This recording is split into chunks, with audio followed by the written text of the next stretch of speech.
नमस्कार दोस्तों, स्वागत है डेली करंट अफेयर्स क्विज में। आइए देखते हैं आज का पहला क्वेश्चन। चर्चा में रही प्रधानमंत्री अन्नदाता आय संरक्षण अभियान पीएम आशा कब शुरू किया गया है? तो इसकी जो शुरुआत हुई थी 2018 में हुई थी। राइट आंसर हो जाएगा ऑप्शन डी। पीएम आशा योजना स्कीम जारी रखने को मंजूरी दी है। कैंपेनिंग के लिए 25 और 26 का जो है टाइम ड्यूरेशन है बढ़ाया गया है। 15वें जो वित्त आयोग है उसके दौरान 35,000 करोड़ रुपए प्रदान किए जाएंगे इस योजना को, पीएम आशा योजना को, जिसकी शुरुआत 2018 में हुई थी। इसका उद्देश्य है किसानों को उनके प्रोडक्ट्स के लिए एमएसपी को सुनिश्चित करना और जो फसल है उसकी बिक्री के लिए जो प्रॉब्लम्स आती हैं बिक्री उनके लिए करने के लिए उनको कम करना है और उन्हें उचित मूल्य दिलाना है एमएसपी के जरिए, जिससे किसानों को फ़ायदा होगा कि किसानों की इनकम में वृद्धि होगी। एग्रीकल्चर जो प्रोडक्ट्स हैं उनकी मिनिमम सपोर्ट प्राइस एमएसपी खरीद सुनिश्चित करना है। किसानों को बेहतर बाज़ार और जो उनके जो फिक्स प्राइस प्रदान करना है। इस जो कृषि प्रोडक्ट्स होते हैं उनकी खरीद प्रक्रिया को सुनिश्चित और सुलभ बनाना है, व्यवस्थित करना है और उसको सुलभ बनाना है। एमएसपी जो है यह इस मिनिमम सपोर्ट प्राइस यह एक पॉलिसी है जिसके ज़रिए किसान का जो फसल होती है उसको एक उचित मूल्य पर सरकार खरीदती है। ये कोई कानून नहीं है, इसको गवर्नमेंट जब चाहें तब जैसे ख़त्म भी कर सकती है। और इसमें जो है 24 फसलों को शामिल किया गया है जिसमें से 7 अनाज हैं। नेक्स्ट क्वेश्चन देखते हैं। 23वें राष्ट्रमंडल खेल 2026 का आयोजन किस देश में किया जाएगा? तो इसका जो आयोजन है वो स्कॉटलैंड, ऑप्शन ए इसका राइट आंसर हो जाएगा, स्कॉटलैंड में किया जाएगा। 23वें कॉमनवेल्थ गेम्स 2026 का आयोजन ऑस्ट्रेलिया के विक्टोरिया राज्य में किया जाना था इससे पहले, लेकिन बढ़ती लागत के कारण ऑस्ट्रेलिया के जो विक्टोरिया राज्य है उसने आयोजन करने से मना कर दिया है, जिसकी वजह से 2026 में कॉमनवेल्थ गेम्स का आयोजन स्कॉटलैंड के ग्लासगो में ही किया जाएगा। इससे पहले अगर देखेंगे तो 2014 में कॉमनवेल्थ गेम्स का आयोजन स्कॉटलैंड के ग्लासगो में किया गया था। यह एक एथलीट्स प्रतियोगिता है, जो राष्ट्रमंडल खेल जो होते हैं यह एथलीट्स प्रतियोगिता है जिसका आयोजन हर 4 साल में किया जाता है। राष्ट्रमंडल की मेंबर्स जो कंट्रीज़ होती हैं वो इस खेल में भाग लेती हैं और जो मेंबर कंट्रीज़ होती हैं वह कभी ना कभी ब्रिटिश एम्पायर से का हिस्सा रही हैं, ब्रिटिश मतलब अंग्रेज़ों का हिस्सा रही हैं।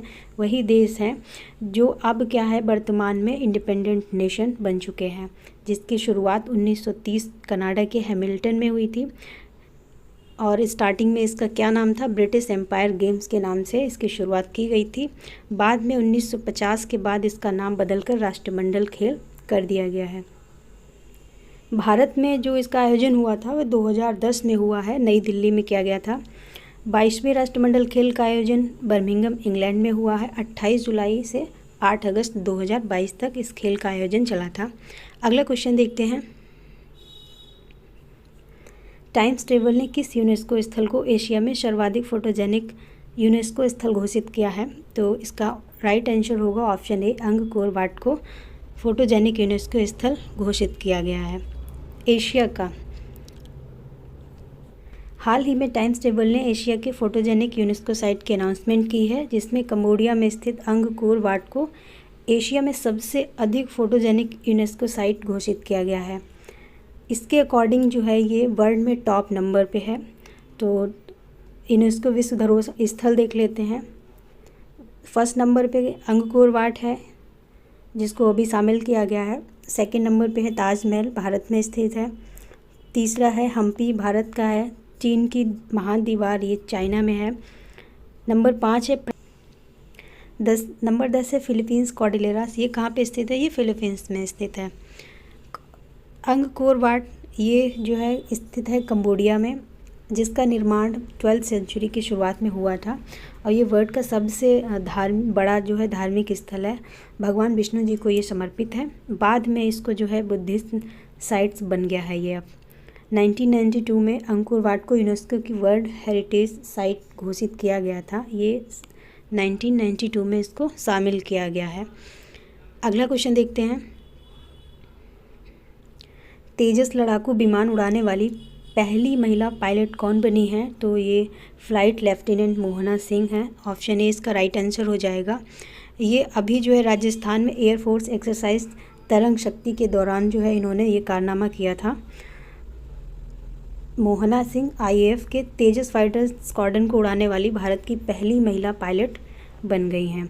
इनका जन्म कहाँ पे हुआ है? तो राजस्थान के झुंझुनू जिले में इनका जन्म हुआ था।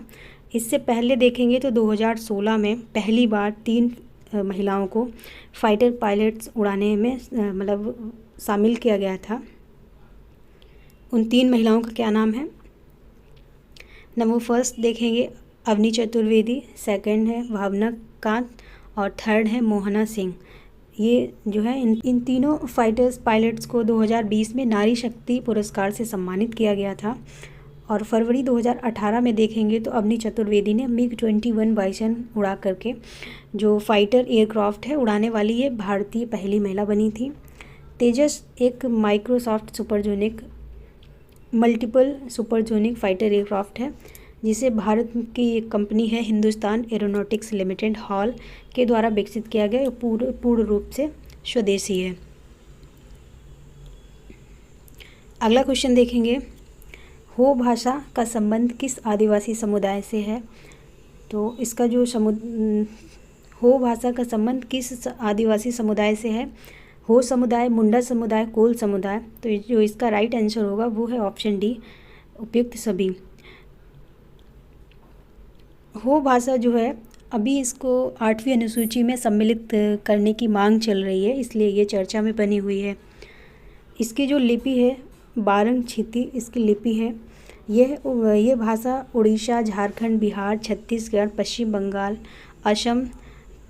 असम के हो मुंडा और हो जनजाति जो है मुंडा है, कोला है, कोल, ये आदिवासी समुदायों द्वारा ये जो है बोली जाती है। इससे पहले देखेंगे तो 8वीं अनुसूची में 22 भाषाओं को इससे पहले सम्मिलित हैं, 22 भाषा जिनको शामिल किया गया है। इन भाषाओं में 14 भाषाएं जो है संविधान के जो प्रारंभ हुआ था तभी इनको शामिल कर लिया गया था। उसके बाद 8 भाषाओं को बाद में शामिल किया गया है। 1967 में देखेंगे सिंधी भाषा को 21वें संविधान संशोधन के अधिनियम 8वीं अनुसूची में शामिल किया गया था। और 1992 में 71वें संविधान संशोधन द्वारा कोंकणी, मणिपुरी और नेपाली भाषा को शामिल किया गया है। वर्ष 2003 में देखेंगे तो 92 जो संविधान संशोधन हुआ है उसमें वर्ष ये जो है 2004 से प्रभावी हुआ था, जिसमें 4 भाषाओं को शामिल किया गया था। कौन कौन सी हैं? बोडो, डोगरी, मैथिली, संथाली। ये इनको जो है 8वीं अनुसूची में शामिल किया गया था। तो अभी हाल ही में हो भाषा को भी 8वीं अनुसूची में शामिल करने की मांग चल रही है, इसीलिए ये चर्चा का विषय बना हुआ था। थैंक यू दोस्तों।